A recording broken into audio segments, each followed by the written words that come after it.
Today. Oh my God, I'm not ready. I'm kidding. Sorry. Well, I was just going to tell you that today as I was driving up to your place, on these long drives, I usually have time to myself, and there was this time thinking about interesting things, and one thing I kind of thought about is, like, you know how, like, when we were on Conspiracy Theater, that we were talking about, like, extreme pogoing? Yeah, so I was thinking about it, and I was like, I wonder if there's, like, an extreme boomerang competition. Because I thought about it, I was like, back in the 90s, I felt like there was this really, like, cool fad with, like, boomerangs where I lived. And, like, I knew a kid that had a boomerang, and, like, I threw it once, and they told me I couldn't throw it anymore. I think I hit the birdhouse is why. Whatever. But point being, I was just like, but would a boomerang be more of a weapon? Or is that a myth that it's a weapon? No, I don't think that's a myth that it's a weapon. Right? And so it is a weapon. Yeah, right. But now, like, I can see it in today's day and age being changed from a weapon to being a sport. And so I can see, like, someone like named like Todd or Tucker or Connor or even maybe a little bit of an Eric in there. Just be like, I've been playing extreme boomeranging for a long time now, and it's a great exercise. You get outside, you get to see the sunlight, and you get to throw it in the goal, and it's just a really nice time. Like, it really works out your arms. It's really great. And basically, what I realized I described to myself is Frisbee golf. There's boomerang championships. Is there really? Yep. Holy shit. United States Boomerang Association. So, if you'd like to join the Punk Rock Horror Podcast sponsored team. Boomerang throwing, just go to usba.org.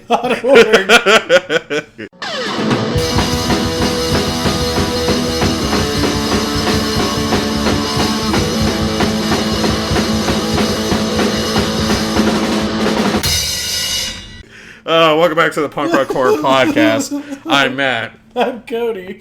The only podcast in the world where the love of horror movies meets the love of punk rock culture. And today, we're here to remind you... starting a boomerang team. Yeah, we're here to remind you starting a boomerang team. We're recruiting now. If you have great boomerang skills, we'll be setting out tryouts.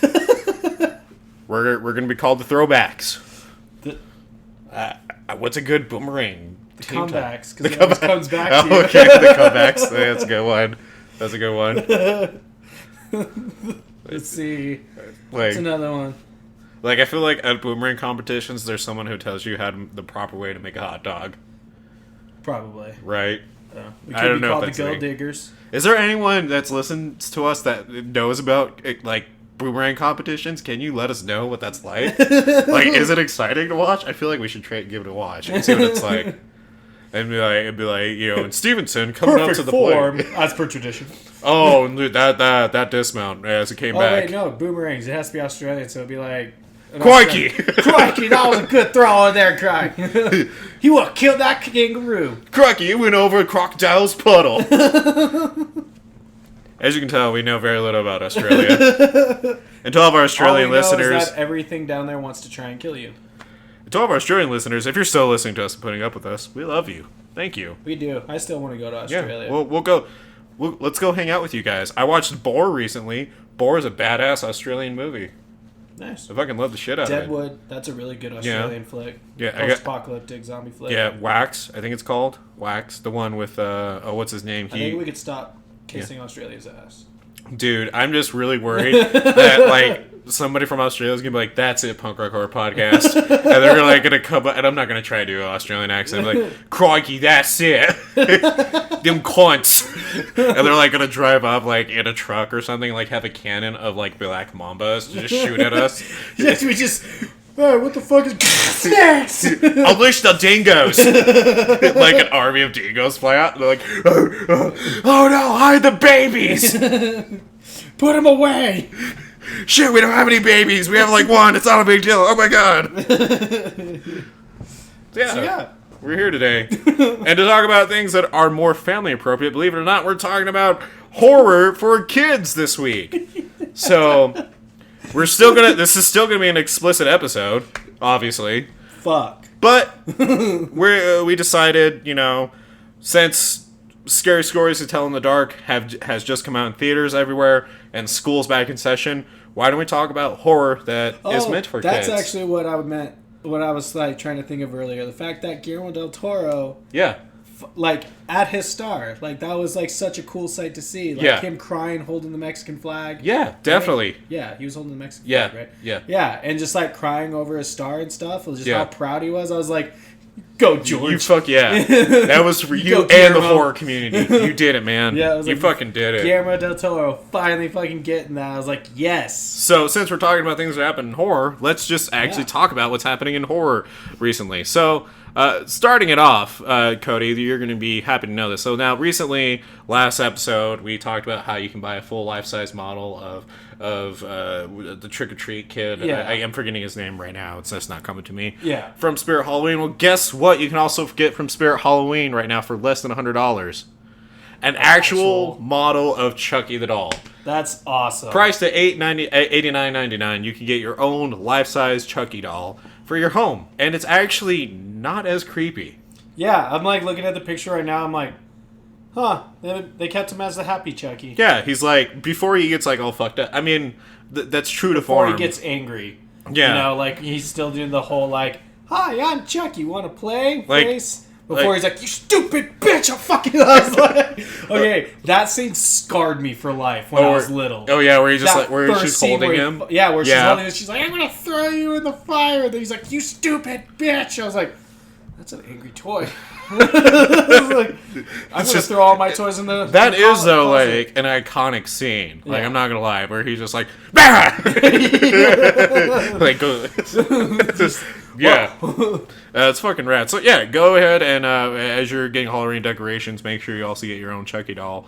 And I'm a little upset about this because your birthday passed recently. Yeah. And although I got you an awesome, like, Child's Play hoodie. Yeah, I fucking love that hoodie. I was just a little upset. It's just a little too small. I totally did not mean to get you a woman's size. That was a woman's hoodie. That was really by accident. I swear to God. What are you trying to say here, man?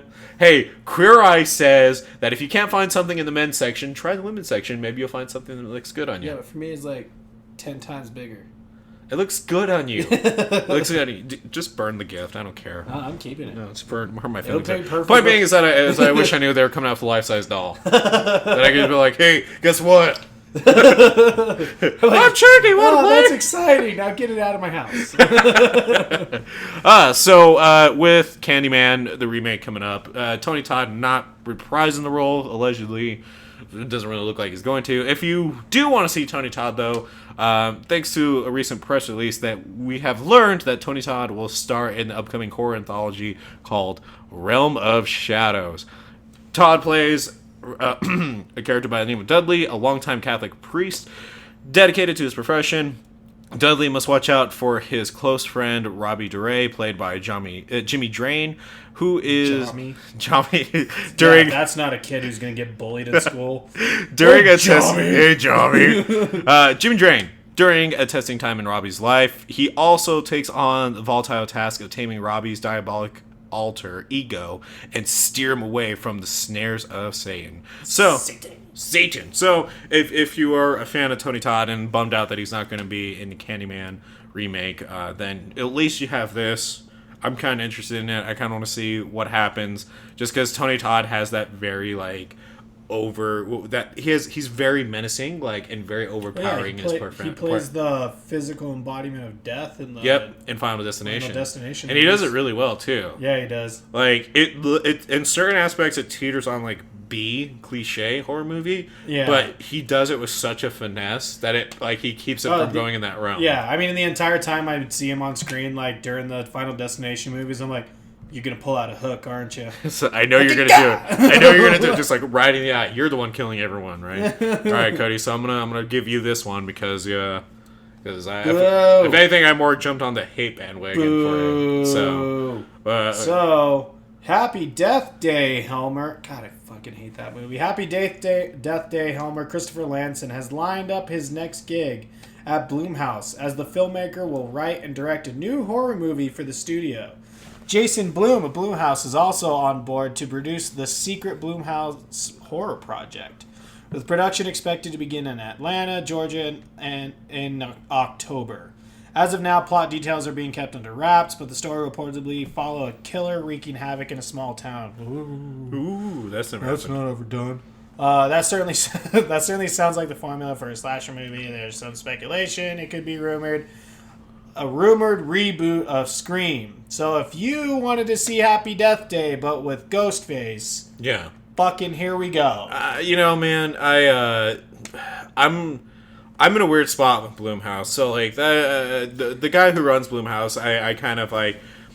Although they made a lot of great movies, I still kind of like don't like him for the fact that he doesn't think that like women directors can actually make good horror movies. Yeah. Like he's been quoted saying this. Like I don't remember the exact quote, but he has been quoted saying this before.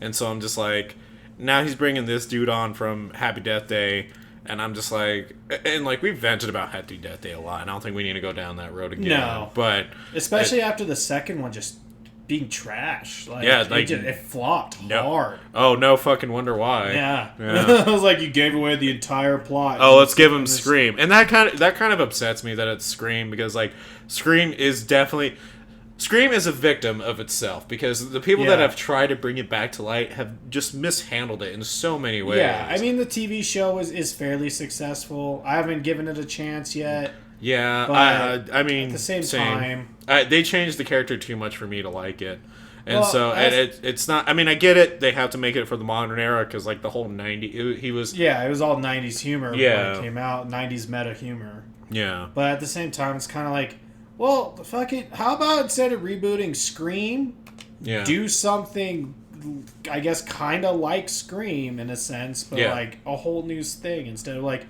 All right, let's take Happy Death Day and just put Ghostface in it. Like that's how I feel. That's from reading that. That's right. No, and it definitely comes off like that. I don't know. Maybe he'll do good if it is Scream. Maybe he'll do good, and he'll make up to us what he did with Happy Death Day. But right now, expectations are pretty low. So yeah, pretty much on my side. They can only go up from here, so we'll see. I guess. So, but to end off on some good news, so It 2 is going to be coming out soon, and Bill Skarsgård has been doing a great job. God, I'm so excited for that movie. 3-hour runtime. I don't care. I know, I'm excited. myself the entire I am time. so excited that they're doing a 3-hour runtime. Like, yeah. Like, I'm like, I know they're going to do good. It's going to be good. Fuck, I hope so, man. Like, just the trailers and everything leading up to it, I'm like... Yeah. Oh, yeah, like, I just want it to be here already. It's one of the few movies that I've watched multiple trailers for, and I will never do that for a lot of movies. No, and what I also like is, like, the trailers don't give away a lot. No, definitely. Like, it's like, it shows a lot happens. Yeah. But you don't know what the hell's going on. Definitely. So I'm so excited about it. Oh, definitely. Well, if you're now a fan of Bill Skarsgård, he's actually going to be starring in a new movie coming out in September, starring him and Micah Monroe in Villains. So Dan Burke and Robert Olson's darkly comedic thriller Villains was acquired by Gunpowder and Sky out of this past March South by Southwest Film Festival, and just learning recently that the film will have apparently a release date of September 20th. So next month, everyone, obviously, because I said September. What? So, if you didn't get that yet. Point being, though, is if you're head over heels like Aaron is for Bill Skarsgård, he has more projects coming out. So check out Villains. In Villains, Mickey and Jules are lovers on the run, headed southbound for a fresh start in the Sunshine State when their car dies after a gas station robbery. They break into a nearby house looking for a new set of wheels. What they find instead is a dark secret and a sweet-as pie pair of homeowners who will do anything to keep it from getting out. So, exciting. I mean, Bill Skarsgård's made a big name for himself in horror with it. So I mean with it, and also oh my god, I can't fucking Hemlock Grove. Yep. Because that's how I got my start with them. That I can remember. I'm sure I've seen them in other things too. Yeah, same here. So that's what's going on in horror. All credit goes to Bloody Disgusting John Squires. He does great work writing all this stuff and finding all this info. This is where we get most of it from. Also, credit goes to MovieWeb, because that's where we read the article for the supposed Scream series, but all credit goes to both these places. Thank you again to Bloody Disgusting for, I mean, Being bloody disgusting. They're just awesome. And I'm going to say every time, I hope someone from This Bloody Disgusting is listening to us. I hope maybe one of their hosts from their podcast is listening to us and wants to bring us on, because that would be fucking awesome. So I'm going to keep doing it until they do. I'm going to keep talking about them. We're going to be one person listening to us like, oh, for fuck's sakes, I'll email it for you. We'll bring that person on. They can come hang out with us when we go hang out with Bloody Disgusting. I mean, it would be James, I feel like, but... Yeah. Because I could see him like, just shut... There! Love you, James. So, we have one thing to also talk about before we jump into our interview today as well. So, it's a special giveaway we got going on. So, we'll talk about that at the end here. But, let's talk about today's content. So, we're talking about horror meant for kids. Yeah. Right? So, for the children. So Someone finally thought of the children. For the children. So we're going to... Our whole objective right now is to not just kind of suggest ways that you can let your kids watch horror if they really want to get into it. But we're also going to talk about the fact that most of us, quote-unquote, millennials and boomers were raised on, horror. Yeah. So if you're born in the 80s and 90s, basically... we were around horror for a long time. We had things such as Goosebumps, Are You Afraid of the Dark, Tales from the Crypt, so on and so Real forth. Monsters, All Courage Real the Cowardly Monsters. Dog. So there was a lot of content to jump into. So we figured, what should we do to make this easier on us? And we decided to do what we always do. We go to our listener participation corner. This is now where we have asked you amazing ghouls and gals the question of the week. And this question is, I'm just excited, man. I'm bringing 100% today. Today, listener participation corner, we are talking about horror meant for kids this weekend, and we want to know, what was your favorite horror movie or show as a kid to watch and why? Do you want to take it away on Facebook, or do you want me to do Twitter? I just think it's funny you said hashtag horror family, hashtag horror fam. Horror fam, yeah. Instead of fan. Because they fam. Because they fam. Yeah, you already said it with family. They fam. They have fam. Mackenzie on Facebook said, a good modern one is Gravity Falls. There are some episodes that definitely skirt the line of what is meant for children, quote unquote. I would agree with that. Oh, no, I don't watch Gravity Falls, so. I'll have to take you guys' word for it. Kelly said, Courage the Cowardly Dog. Not a specific reason, but that's the first one that came to mind. I would agree with that. Yeah. Because Courage had a lot of scary stuff. We're going to talk about Courage today. Yep. And then Vincent commented on that. Cartoons always had cool Halloween stuff like The Simpsons Halloween specials and The Great Pumpkin, and I'd like that show, Real Monsters. Agreed. Miss Lauren commented, Monster House. That film was my favorite movie to watch at Halloween, and I agree with Kelly, LOL. Courage... Oh, sorry, I have to do... That's how lolling sounds. Oh, that's how you're doing it? Yeah, that's how you lol. Okay, alright. That's how you lol. Courage the Cowardly Dog freaked the shit out of me, especially the barber and the mummy guy.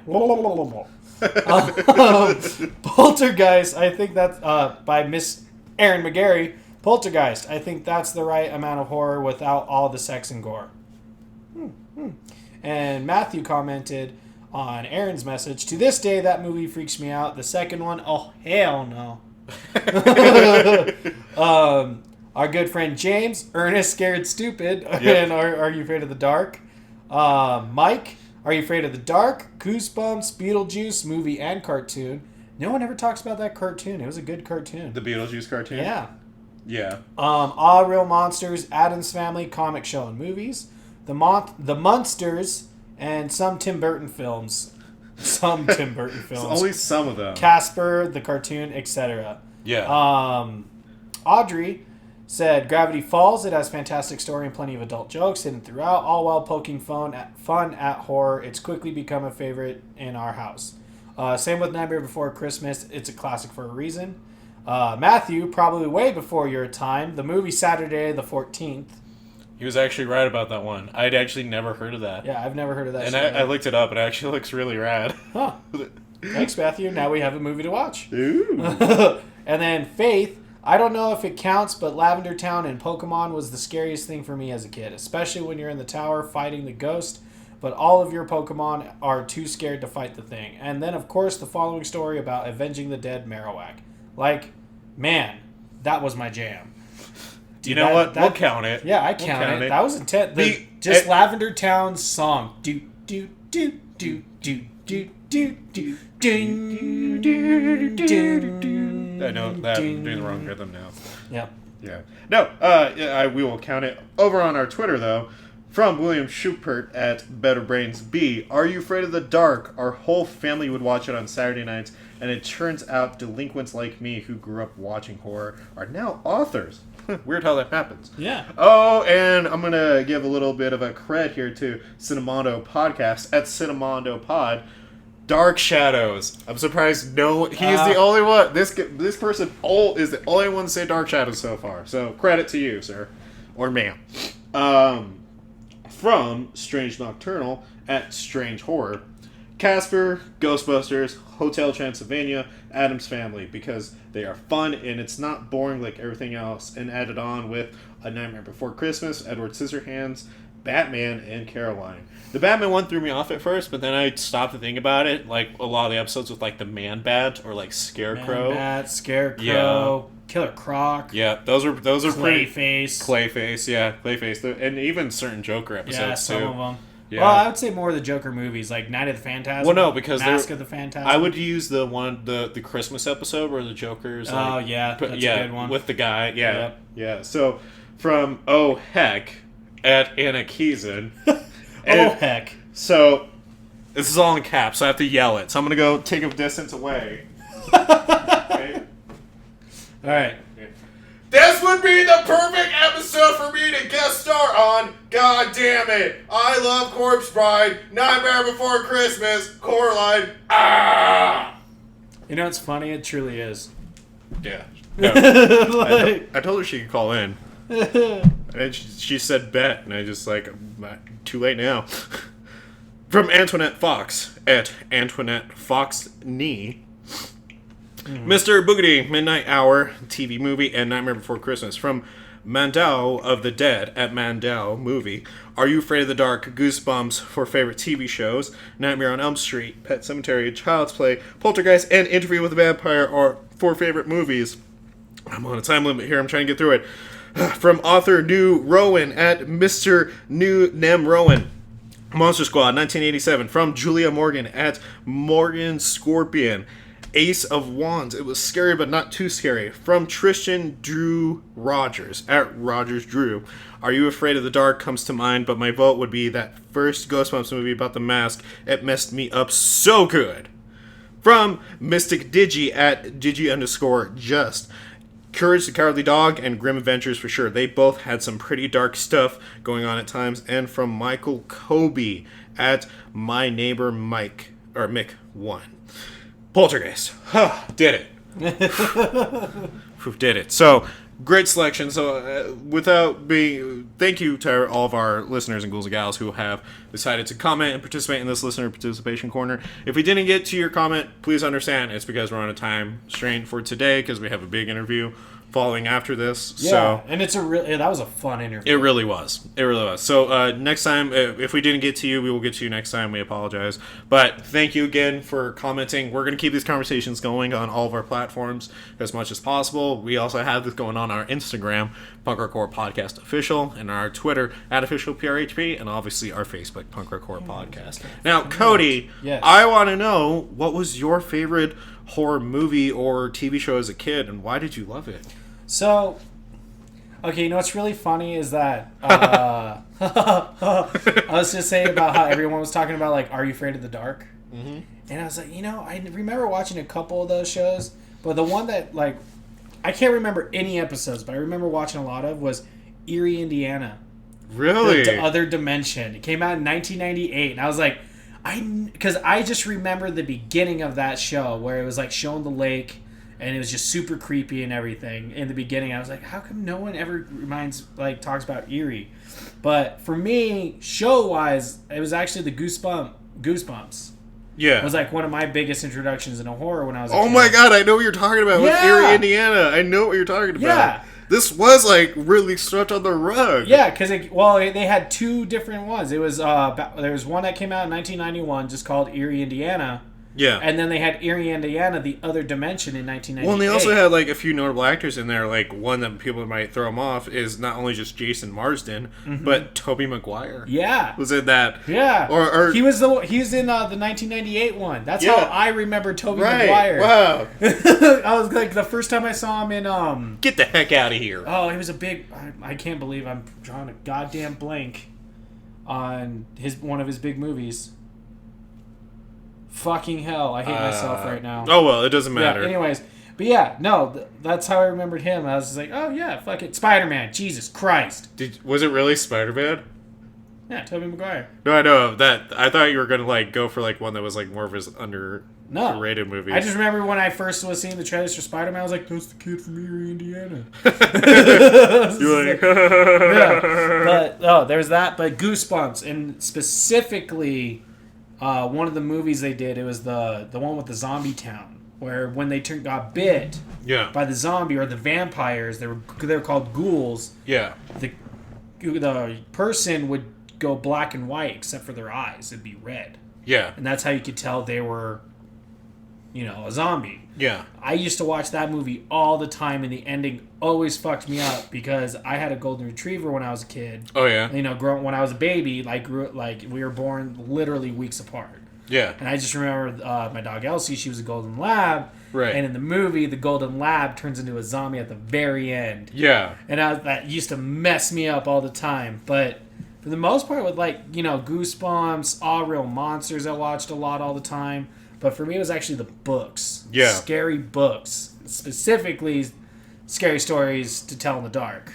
I loved those books. And one of my favorite memories is actually sitting down with my dad when we were camping. And we were reading the first one. And I got to the red spot.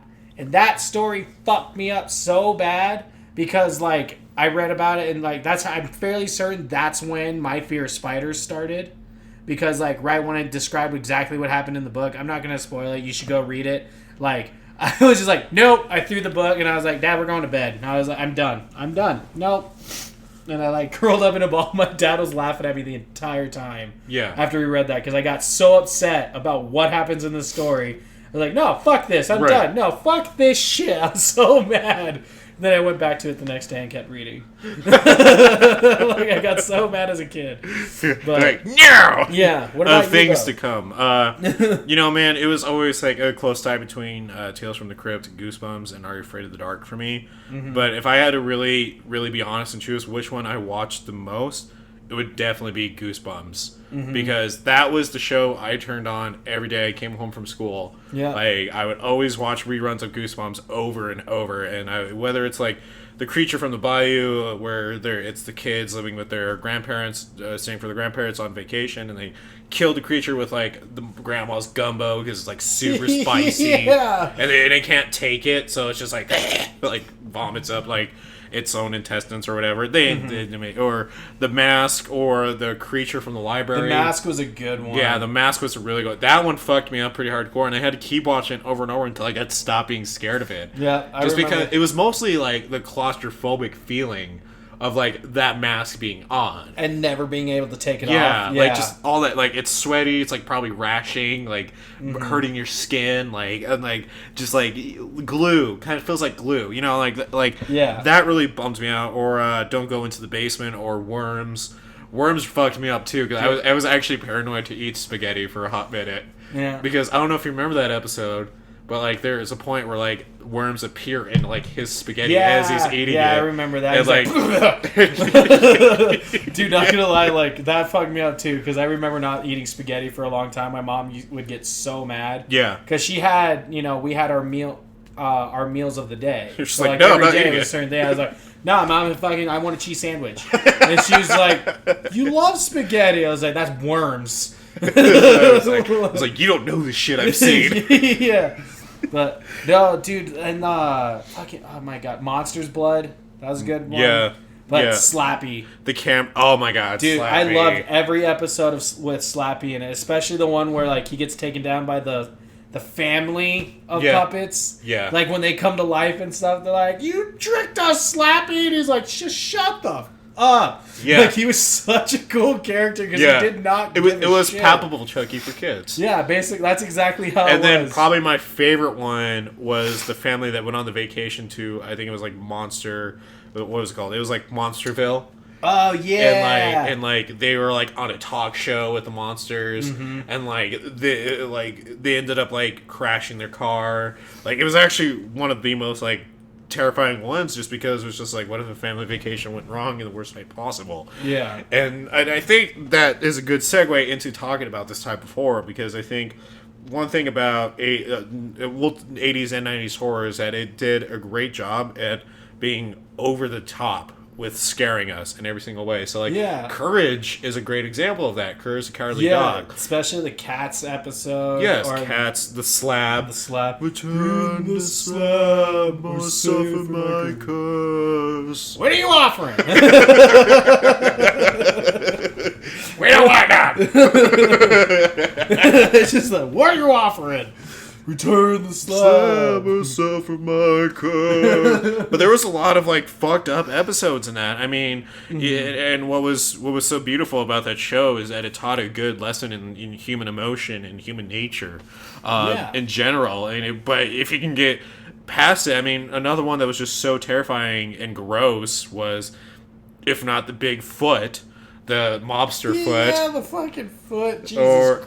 Or foot fungus. Probably one that meant a lot to a lot of kids was where Courage was being hit with the ruler by that angry woman about not being a good boy. Oh yeah, yeah, and then it had the ugly barracuda. Yeah, like, and he's like looking in the mirror and he's just like crying and whatnot. He's like beat down. He's like, and the barracuda's just like, "You're perfect the way you are, Courage." Yeah, and it's like really this like it's just nasty looking ass fucking fish, right? And he's just like, "No, you're perfect. It's okay." But it was really sweet though. It was such a sweet moment because you're like, oh. Yeah. See, the one that got me with Courage was the one where Eustace he's cursed by the little gypsy cat lady.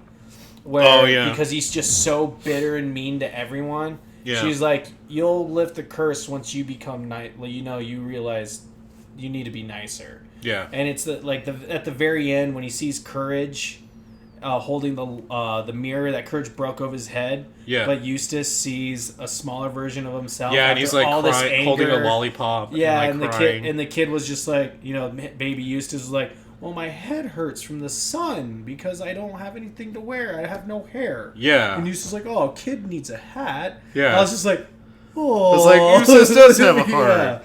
Yeah. And then there was some like promiscuous ones where it was the Banshee. I think it was a Banshee, right? It was a Banshee or a succubus that was like seducing Eustace. It like would turn like into a gross monster when trying to kill Courage. Mm-hmm. Or every time like Eustace's head was turned and then Courage would look up and she goes, but I used to love about that show. But I mean, and then with everything everyone else is saying, so like even our monsters, like I wonder why. Gargoyles. Huh? Gargoyles. Gargoyles. That's another one I'm surprised no one said. Yeah, gargoyle. I mean, that's like a good for like gothic Shakespearean horror too. Like straight up. There's some terrifying shit in that one. Like there was also some really rad shit. Yeah. Not gonna lie, like some of those action figures were pretty dope. Mm-hmm. But also some terrifying shit too. Like holy shit. But and then we kind of like also seeing horror like infect a lot of other cartoons at that age. So like The Simpsons got even more popular when they did their Treehouses of Horror. Everyone looked forward to October for those Treehouse of Horror. Well, because they primarily did like comedy, and then when October came around, they actually got into the fun with it. And the one episode of Treehouse of Horror that fucked me up really bad. Yeah, because I was not used to seeing that much blood before. Was the one with where it's Goldilocks and she gets eaten by the bears and the blood like swirls out. Like it fucked me up because that was actually one of the stories my dad read to me as a lot as a kid, and like I was just like, oh. See, for me, my favorite one's the Shining one. Just because where Homer's like, Homer. no beer, no TV makes Homer something. Go crazy. don't mind if I do. It's just That one was fucking funny. And then when he's hacking through all the doors and he just says something different every time where he's like, here's Johnny. Oh, wrong room. Come back in 60 minutes. And they're like, oh, sorry, wrong room. It's just like, my favorite, like when he looks at one, he's just like, oh no, he goes, here's Johnny. And then you see his dad, like Abe Simpson. He's like, I got lost. He's like, ah. And like, he goes away. Well, I don't know if you're going to agree with this statement, but I feel like during that time in the 90s where like slasher was taking over everything within like the theaters, really. Yeah. Like I feel like horror found a new outlet with the younger generation, our generation, known as the millennials. Hold your jokes aside, make them right now, and done. Okay, so with us millennials, they kind of like put these seeds of like new horror to be made in today's modern age, because we were shown things like All Real Monsters and Are You Afraid of the Dark and Goosebumps and Tales from the Dark Side and so on and so forth, even Tales from the Crypt even. And I think we were shown all this stuff, and this is just pure speculation, but I feel like we were shown this stuff to keep the real vibe of horror living. I think so too. Well, I think we were showing all that stuff mostly because like it was more the creativity in horror. Yeah. That the movies weren't really doing. I mean, don't get us wrong. Like there was a lot more than just slasher horror movies in the 90s. Yeah. Or when we were growing up. But I feel like for kids, especially for kids, it was all the TV shows. Yeah. And it was like, and the thing that I like when like looking back at it, the thing I like about the horror TV shows that we grew up with, it touched on a lot of subjects that a lot of other shows wouldn't touch on. Yeah. Like, I think especially with dealing with death. Yeah.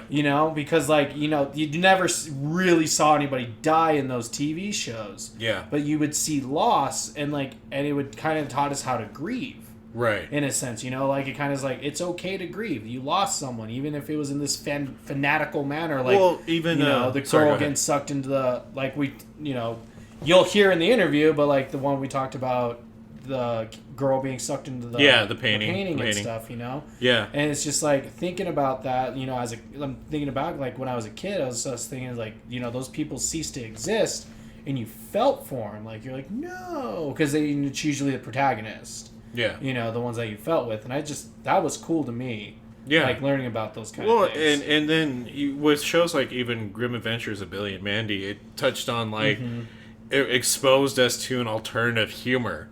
Yeah. And you even saw that with like Invader Zim even. And Invader Zim really pushed the line too. Yeah, I mean, probably one of the most controversial episodes is the one where he's like eating everyone's intestines. Oh no, it's not just their intestines. He's eating he's taking human organs so he could be the healthiest person. Yeah. And he's all fat and gross and he throws up an intestine, just stuffs it back into his mouth. And I just like how the kid who knows he's an alien is like, he's obviously not healthy. Look at him because he can't even walk. He's just like, but then the nurse was like, no, he's as healthy as a horse. 4 hearts, good for you. And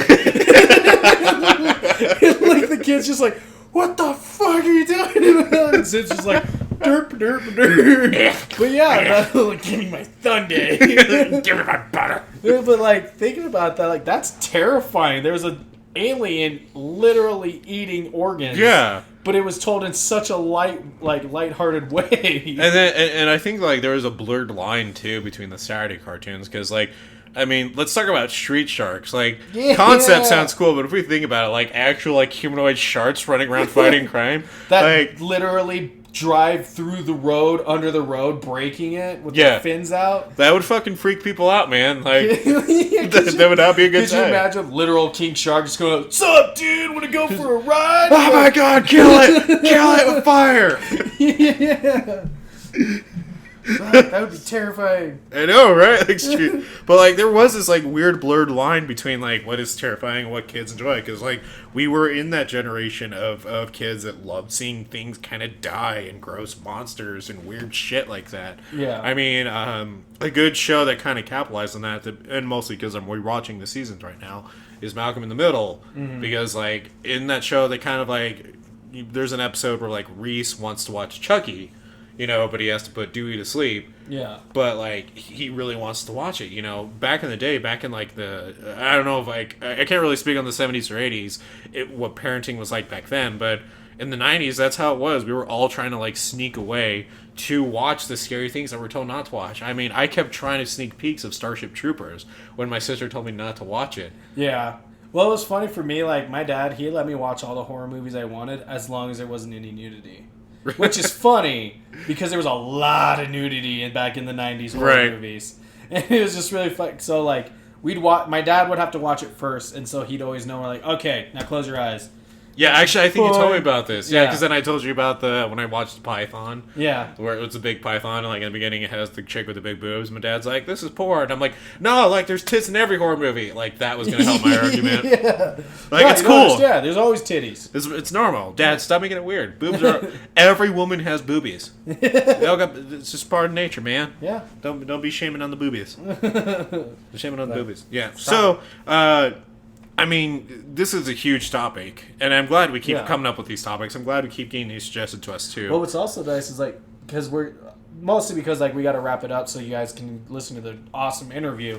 But, like, what's great is, like, this would be a topic we could come back to, because I feel like, especially if Scary Stories to Tell in the Dark does really, really, really well, and same with the reboot of Are You Afraid of the Dark, like, I'm hoping we'll start seeing a new wave of, like, legit horror TV shows, because, like, I mean, nowadays you have, like, it's very childish horror, right? Like with the little monster kids. What are you talking about? I can't remember. It's a little vampire girl. Oh yeah, no, it's the monsters. No, not the monsters. Wait, they're little kids. Oh, Super Monsters. Super Monsters. Super Monsters. So there's, like, stuff like that, and then, like, I mean, there's other, like, kind of, like, horror specific, but they're more kid friendly. And I feel like those shows, like, they probably do touch on, like, deeper subjects, but I feel like with us, ours, it did, but it did in, like, better ways of actual horror. Yeah. So I'm hoping, like, with the success, hopefully the success of our Scary Stories to Tell in the Dark. Yeah. And then also the reboot of Are You Afraid of the Dark? Like, I'm really hoping that it will start seeing a new wave of those kind of shows that we can show our kids. I agree. I mean, in a sense, like, I don't want to see, like, real monsters again. I want to see like just new TV shows that are like that. And horror has that ability to breathe life into it with something new. Like Super Monsters, because I just didn't realize you were talking about Super Monsters, but like Erin actually loved that show. Mm-hmm. Like, and she still does. Like, she loves watching those episodes. Like, and she will go along with the characters when they turn into their monster forms at night. Yeah. Because that's like their whole shtick, and it's just really cool because like she loves the zombie girl in it, and she loves the witch and the werewolf and all of them, and she just like loves watching it. She also loves because of that, she's like got an appreciation for like Alvin and the Chipmunks Meet the Werewolf. Yeah. I mean, and again, I know it's like, oh, that's not too scary, but that's the point. It's child horror. Yeah. So, that being said, though, we got to start jumping into this interview. Before we do that, though, I did mention that there is going to be a giveaway. So, this is more so for everyone here in Colorado and Denver. We have 2 exclusive tickets to go see Ready or Not on the 19th of August. Now, you're going to be asking yourself, how do you participate to win? Well, all you got to do is be following us on Instagram, and the day that this episode comes out, so today, we're going to be posting your chance to compete and get a chance to get these tickets. Now, I feel like I'm putting in a lot of like pressure on this, but pure and simple, all you gotta do is just be on our Instagram, guys. Like, that's all I'm getting at here. So go like us and follow us at Punk Rock Horror Podcast Official on our Instagram to win 2 tickets, because then you're going to get the chance to not only just see the movie, but you also get to hang out with me and Cody and the rest of the Paranormal Podcast crew. I said nice. The Paranormal Podcast crew, didn't I? Yeah. Yeah. That all ties in. We're one big family here.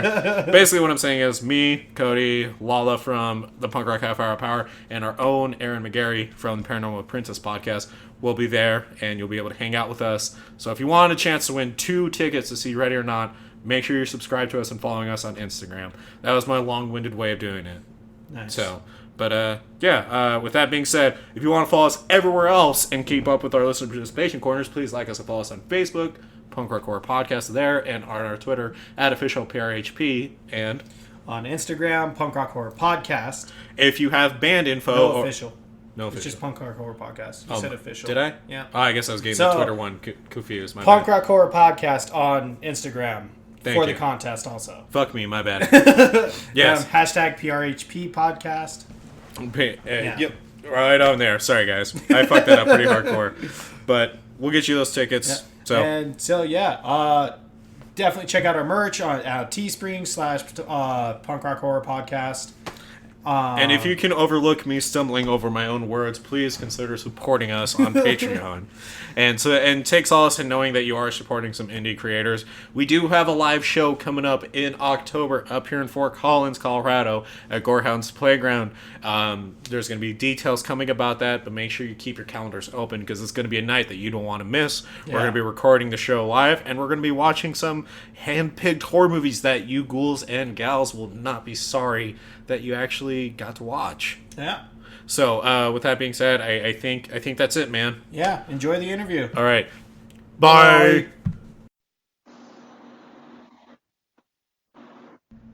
Hello, everyone. It's Matt and Cody.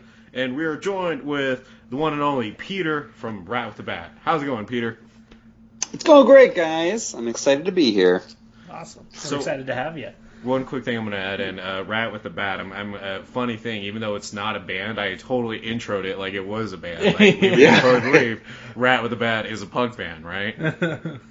It'd be a great punk band name, yeah. Yeah. I was going to say, it makes me think of Parks and Rec, Mouse Rat. Oh, yeah? When you said band. So, thank you, Peter, for joining us today. This is exciting. Yeah, I'm super excited to be here. You guys take it away. Keep going. This is great. we just don't have anything to add yet. Overcrowd our guests at all. So we talk about ourselves so much. We try to make it about our guests when they actually come on. So that being said, Peter, you're joining us today to talk about your new children's book, Rat with a Bat. It's inspired not only by like horror, but also by punk and also Dr. Seuss. And it's just kind of this amalgam melting pot of a lot of interesting influences. Why don't you tell listeners what Rat with a Bat is really about? Yeah, so the Rat with the Bat is it's a thrilling zombie apocalypse story that's told entirely in the whimsical rhyme scheme of Dr. Seuss. That's my like tagline for it. This book is 100% meant to be like a hardcore zombie story. It just happens to be told in children's rhymes and in like a picture book. And I don't know. I remember what started it all. I had moved to New York, and I do all kinds of stuff. I write and direct, and I work in films, and I had just moved to New York with a musical I had written, and I wanted to create, a challenge for myself. So I did this like 52-week art challenge where I made like a new project every week for a whole year. And they could be anything. They could be like photo shoots or short stories. And the Rat with a Bat was this totally random one that came out of that. And I just kind of like fell in love with what it ended up being. And I loved, writing in rhyme is super addicting when you start doing it.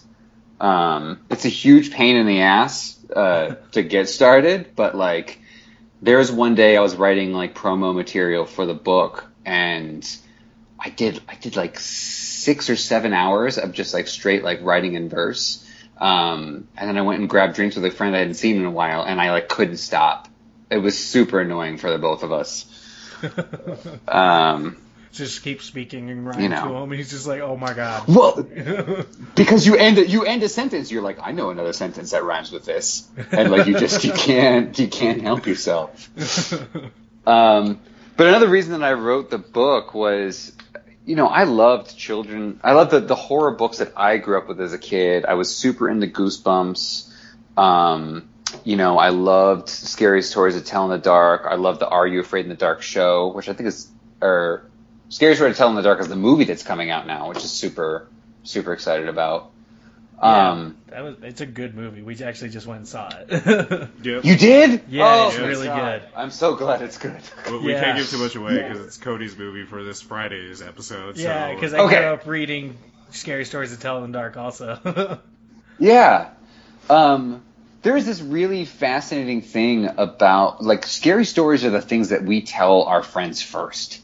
Mm-hmm. Like, there is this drive, and it's not necessarily has anything to do with, like, death or mortality or anything. It's just they're thrilling adventures, and I don't know.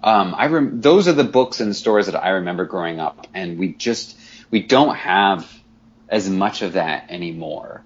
Mm-hmm. There is this sort of like helicopter parent experience that has been happening a lot.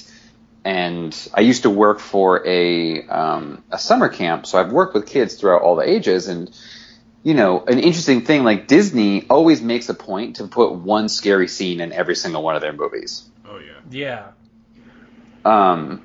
But there are always parents that are like, oh my God, I can't ever have my child watch that. Like, you know, somebody gets hurt, like somebody falls, and it's too scary, you know. It's too spooky. Yeah, I don't want my kid to ever feel sadness, and that's super weird to me, because for me, being a parent and raising kids is to prepare them for the real world. Not the world that, like, we wish it was, but the world the way that it actually is. And I'm not saying that they're, like, horrifying monsters and stuff in the real world. Mm-hmm. They just look like people, I guess, if you want to get into that debate. Yeah, we're going to go talk about monsters. I mean, great, yeah. Philosophically speaking. But that part of life is super important, and it's being, like, very sadly underserved. Mm-hmm. Like, I remember... One thing I will say that is, like, amazing about kids horror versus, like, adult horror is it's super creative, and it makes you a lot of the times fear things that are worse than death. I think, like, because they don't want to show a lot of death. So, like, the witches, one of the most traumatizing thing for me growing up was, like, that little girl that got stuck in the painting. Yeah. You know, like, what a nightmare that was. Yeah. Go ahead. Oh, no, that's it. Oh, yeah. Okay. I was going to say, I do agree with that about how, like, comparing, like, horror TV, kids horror shows now to, like, back in the 90s. Like, nowadays it's more of, like, little monsters, but they're having fun playing, like, Rugrats instead of actually showing, you know, scary things in very creative ways, like in Goosebumps and Are You Afraid of the Dark? Like, I really agree with that.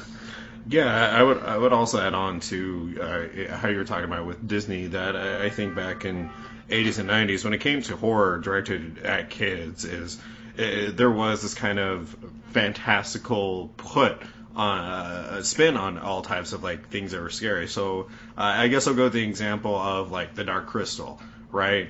It's a very fantastical fantasy story, but there's a lot of puppets in there that are absolutely terrifying to look at when you're a little kid. I mean, yeah, the vulture-looking vulture creatures, yeah, for one, and then the gypsy in there as well is also just very frightening, but you're still kind of, like, kept in this very fantasy realm.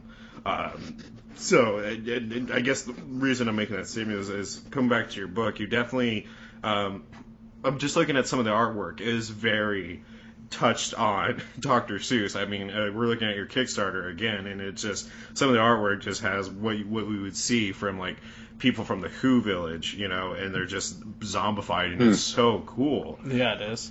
I mean, have you faced any pushback with going in this direction with this type of influence? No, not at all. I mean, the thing that I think people are really excited about is that it is similar enough that it is definitely a nod towards Dr. Seuss. It's legally different enough in all the ways that, like, you know, they're not close, and I don't have to worry about that. Yeah. I mean, that's always, you know, that was the biggest hurdle that we had to get through. Say, Technically speaking, if you change something 4 times, like, it's fine. Mm-hmm. It's like, look, that's not Cindy Lou Who. She's eating someone. Come on. Yes. Do that in the book or the movie. That's the difference. But I did. There's so many people, like, my age and, like, this generation, where, like, zombies became the ultimate genre. Like, you know, we're kind of the first, like, George Romero's, like, Dawn of the Dead, and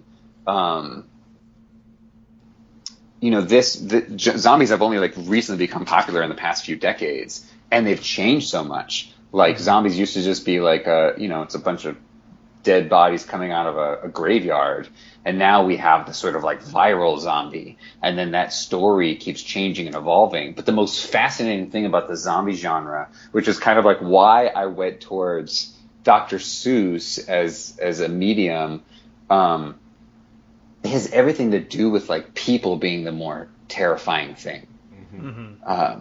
And Dr. Seuss, like, I'm gonna say this, the cat in the hat is an asshole. Yeah, in the book. He's a dick.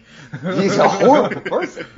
Like, these kids are just trying to behave and live their lives, and he comes in and he convinces them to do all these terrible things that are against their mother's wishes, and like, sure, he comes back and cleans up the mess, but he's not paying for their therapy bills and stuff after they've gone. Yeah.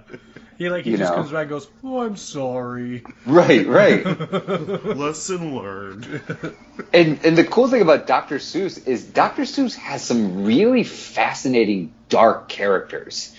The Grinch as a character before obviously he changes is like a terrifying person that like, his desire is to like ruin Christmas for a whole group of people and steal all their stuff. He doesn't like it. Right. Yeah.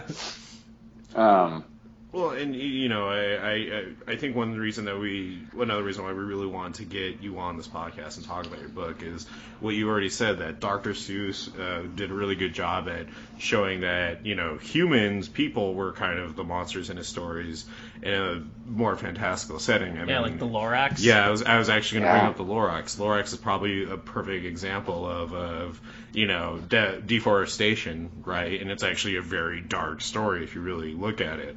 And so, leading to my question that I want to ask you next is, you have this huge catalog. You've done a lot of writing. You've done writing for projects such as feature films, television, and web series.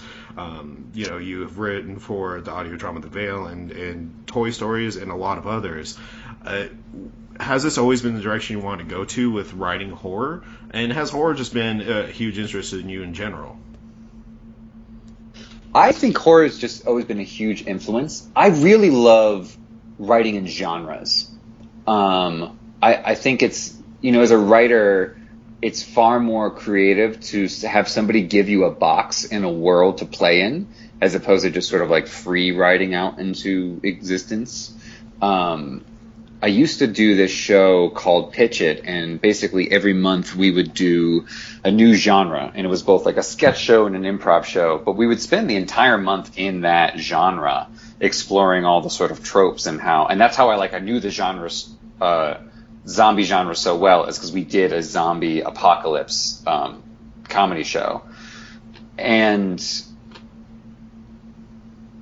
I would spend like the whole month watching, like we did buddy action comedy. So I would spend a month like watching buddy action movies and being like, all right, man, like what is it about this genre that like gets people excited? Like what are the markers that you need to hit?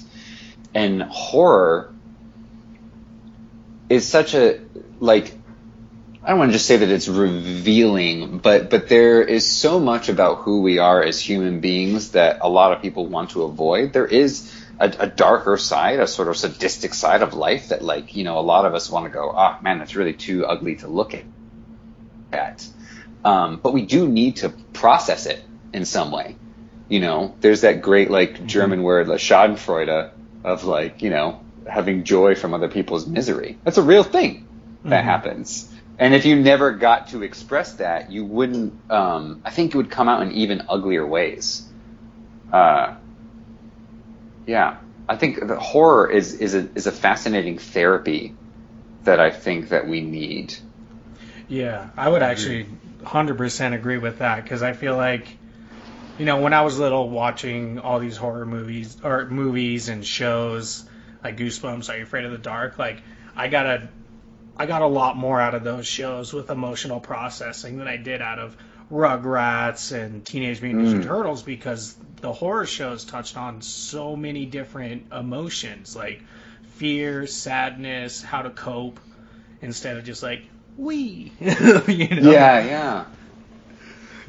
Grief is a big one. Yeah. And going back to like the way that kids movies or kids horror made it more terrifying because there are more terrifying things than death. Like Ernest Scared Stupid was one of the scariest movies to me, and it was just because one, I mean, there's this weird troll that kind of came out of nowhere, but really it's because these kids are turned into these little wooden statues. Mm-hmm. And there's something about that idea of being trapped or like transformed in a way that leaves you completely powerless forever. I would also say to add on to what you're talking about too. I mean, when it came down to, and I keep isolating back in the 80s and 90s, but I'm going to take Cody's example of Are You Afraid of the Dark? When they did that show and they did their tales, they definitely like emphasized on the scares a lot, and they put it up in a very like in your face way, something you would see in like The Conjuring or Insidious these days. And I kind of, and I want to know your opinion on this, Peter. How do you think that's kind of shaped our generation, from the 80s and 90s, seeing this type of horror? I mean, we're talking about how it's benefited us emotionally and it's helped us out. But for you, what has it done for you exactly? I will definitely say it has, in a lot of ways, made us more fearless. We grew up having adventure all the time. Mm-hmm. Do you know what I mean? There was so much of like, you just go outside and you play, and you fall and you get hurt and shit happens. You scraped up your knee and there's a lot of blood. It's not like a horrifying experience because we have been exposed to so many colors of life. I mean, that's the whole thing about like why abstinence education doesn't work. Is like there are sectors and aspects of life that are going to happen. You keeping people from ever experiencing that does not help them prepare for these things.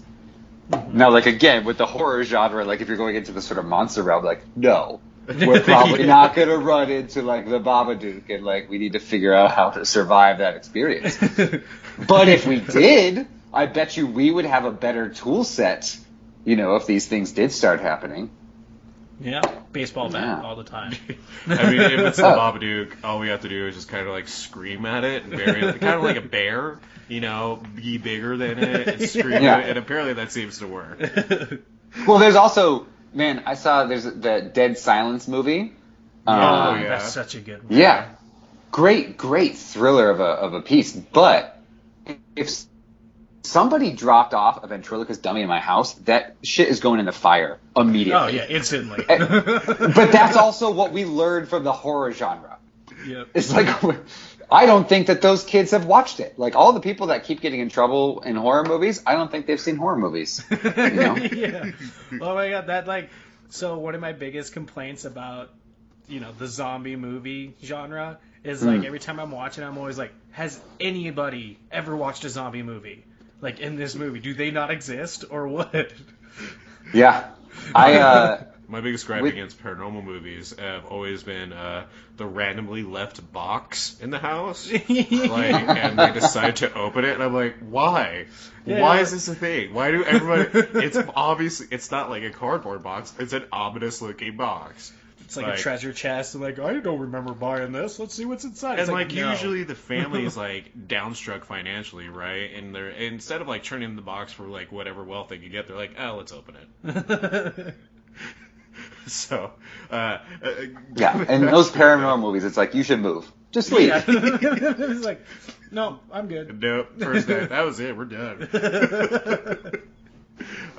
Go back to so I think talking about like horror, talking about how it shaped us. I would also go on to say that when we watched like Goosebumps or Are You Afraid of the Dark or Tales from the Crypt or Tales from the Dark Side, so on and so forth, I would also lead on to we were at that age where we were going outside, right? Going on to your statement, Peter. We were going outside. We were taking things on, and we kind of let it affect our imagination. So, I mean, whether it's that creepy crawl space in your house to, that one room you never go into, you kind of played up these tales that there's some sort of creepy old witch in there or something in there that's going to chase you down, and it kind of gave you this thrill.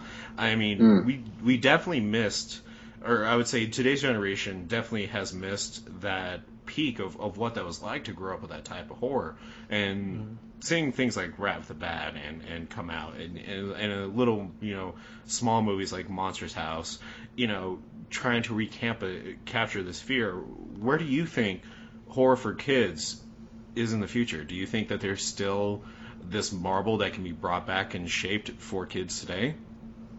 Yeah, absolutely. I mean, you're starting to see little, like, I think the Scary Stories to Tell in the Dark movie is a perfect example of, like, they're recognizing that there is this gap there. I also know the writer that did the Diary of a Wimpy Kid books. He has a series of books that is called, I think it's called The Last Kids on Earth, which is also like a zombie apocalypse, but there's also like other monsters and creatures. And I think it's interesting that it might be shifting, it has been shifting away from horror into more dystopia things, especially in the YA world. Like The Hunger Games is a perfect example of like having those mixed emotions of all the scary moments in the horrors, but it not being in the horror genre. Yeah, I would agree with that. I actually did not know about that for the author from the Diary with the Kids. I didn't know that he had another set of books that was like a modern scary stories to tell. I mean, so I guess my biggest question adding on to that is what is the line? What is that line of what we could show our kids, and what do you think is the appropriate age to probably start showing a kid what horror is and have them watch a horror movie with you? I mean, I think that you have to do that in a kid-by-kid scenario. There are some kids that are 10 years old that are ready to see anything and understand, and there's some kids that are 15 years old that, like, can't look at, like, a caterpillar without freaking out. True. We all have different thresholds and stuff. The line thing is an interesting question. Because, like, right now we're getting into this debate of, like, what do violent video games do to people? And the answer is nothing. Yeah. That's a whole nother hole. That's a whole can of worms. I don't want to... That's a whole other thing. But that goes into the horror genre. Because, like, one of my favorite video games that I play with my friend is Left 4 Dead 2. And, like, man, the Resident Evil games are terrifying. And the virtual reality versions of these scary games...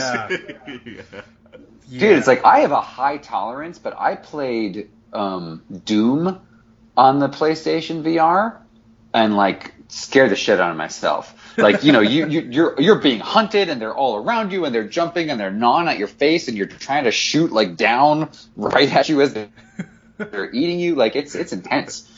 Yeah. Those kinds of situations I think might be better. I think the gore thing is the line.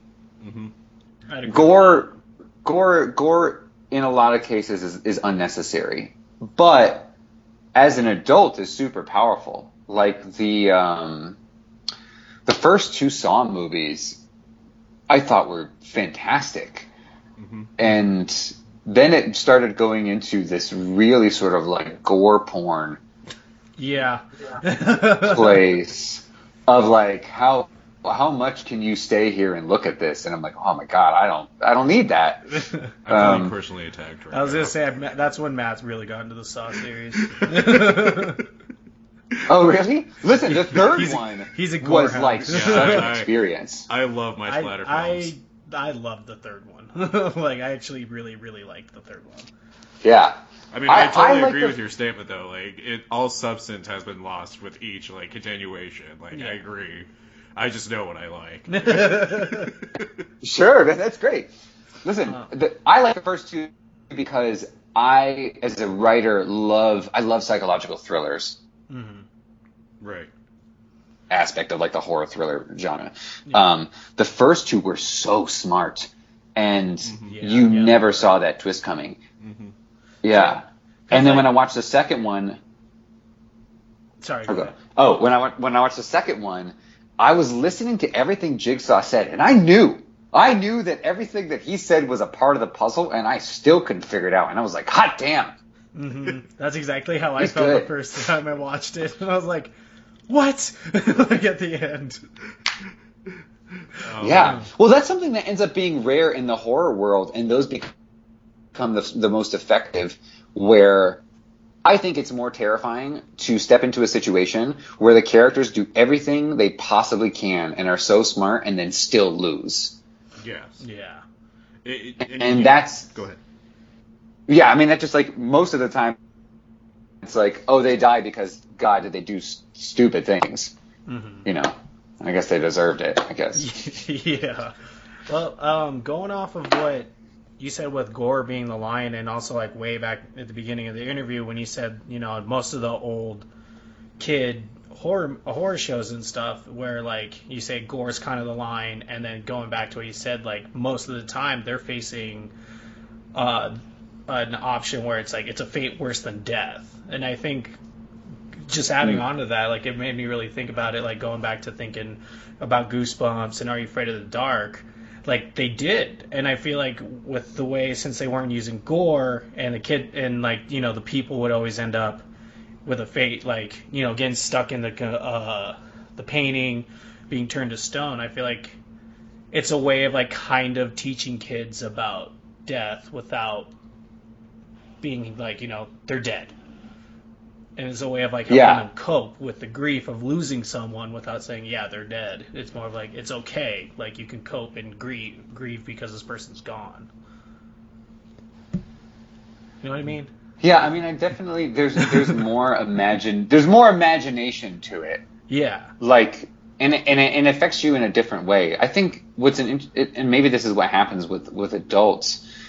We start to become very hyper aware of like the gore experience, because something like losing both your legs in some sort of horrific sawing thing is not about losing your legs in the sawing thing. It's about like being in a wheelchair for the rest of your life, and it's about all these other things that we attach to it. And I don't think kids are thinking that far ahead into the future. Yeah, that's true. Do you know what I mean? And so then for them, the scarier thing becomes that you really have to put it into so much context for it to really have the horror effect that it has. Right. Right. No, definitely. And I think, you know, everything that we're talking about here is making sense when it comes to talking about horror with kids and the direction that this is going in general. But before we start closing up, I wanted to ask one last question, and that's what we've asked all of our listeners for our listener participation corner. What is your favorite horror movie or show that you grew up with as a kid, and why? What that you're willing to share with all of our listeners? I mean, it's 100% Are You Afraid of the Dark? Saturday Night Nickelodeon, man. And that like matchstick lighting up. Ugh. Yeah. It got me every time. But that's also like, I watched a lot of the Twilight Zone growing up. And I think that's what got me into more of the psychological thriller aspect of like the horror world. Right. Yeah. Do you have a specific episode from Are You Afraid of the Dark that you remember the most? No, I don't. I'm so disappointed in myself, okay. too. My favorite was always I think it was the Jackal. The one with the clown that comes out of the comic book, and he has like that blue goo oozing from his mouth. And like turns the kid's parents and everyone in his life into a clown, and it's actually like really terrifying because he has over exaggerated facial features. Yeah, that was one of my absolute favorite horror movies growing up as a kid that I used to watch and then like realize how horrific it was The Blob. Oh my god, yes. Oh That's god, such a good one. I've seen that like 5 times. I love The Blob. Yeah, because like, you know, it's just moving slowly and like on its surface it doesn't look horrifying, but the things that happen to people in that movie, man. For me, it was Critters. Critters. Yeah. Yes. Yeah, Critters. Oh god, Critters. Like, but then the older I got, I was like, wait, they're eating them. Like, alive. Yeah. Well, when I was a kid, I was like, they're little puzzles. Yeah.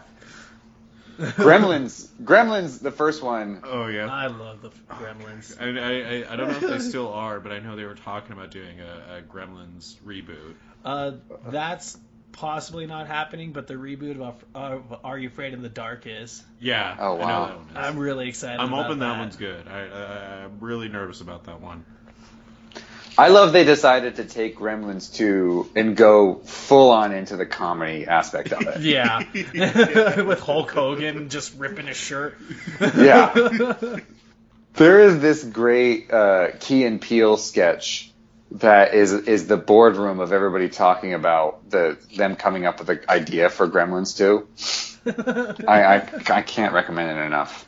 I'll have to check it out. But it's like, you, vegetable gremlin. It's like, yes, great. There are no bad ideas. Rat with the Bat has a Patreon, and as far as I know, still has a Kickstarter going on. Do you want to tell our listeners about this, and we'll start closing out the show in this way? Yeah, absolutely. Go to www.theratwiththebat.com. Right now I have a publisher that, we have contracts that'll be distributed this year, hopefully in December in time for the holidays. Cool. But yeah, I'm raising money still through like investors and through the Patreon because, it's the thing about Dr. Seuss books is they are twice as long as regular children's books.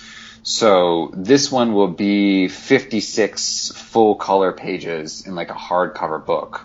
Cool. I am as much like I've gotten so many people trying to be like, oh, well, you could do the soft cover and you could do this cheaper, and I'm like, no. If I'm gonna like make a nod to the Dr. Seuss genre, it's got to be that classic like 8x10 hardcover book. Mm-hmm, nice. So it feels like it's like a collectible to all the people that grew up with Dr. Seuss, but also grew up with zombies. Yeah. I'm excited about it. Yeah. And so where should everyone go to support Rat with the Bat? Obviously ratwiththebat.com, but where else? That's it. That's the main place. The ratwiththebat.com has all the info, all the ways that you can support and help out. Merchandise will be coming soon to that site. It's going to be cool. And if people want to follow you, Peter, where should they go? At Peter Berube on Instagram. That's it. I just used my name. Awesome. You're right there, Ghouls and Gals. Yeah. Peter Berube, right on Instagram. Well, Peter, do you have any last things you want to say to all the Ghouls and Gals before we close out? Go watch Ernest Scared Stupid. I want to know how many people think that like it holds up as a movie and how many people think it's actually scary. Fair enough. That's a worthwhile conversation. Well, there you go. Well, thank you again, Peter, for sitting down with us and talking with us. This has been a blast. Yeah, thank you guys. This was fun. This is great. All right, we'll talk to you soon, Peter. All right, have a good one. Bye.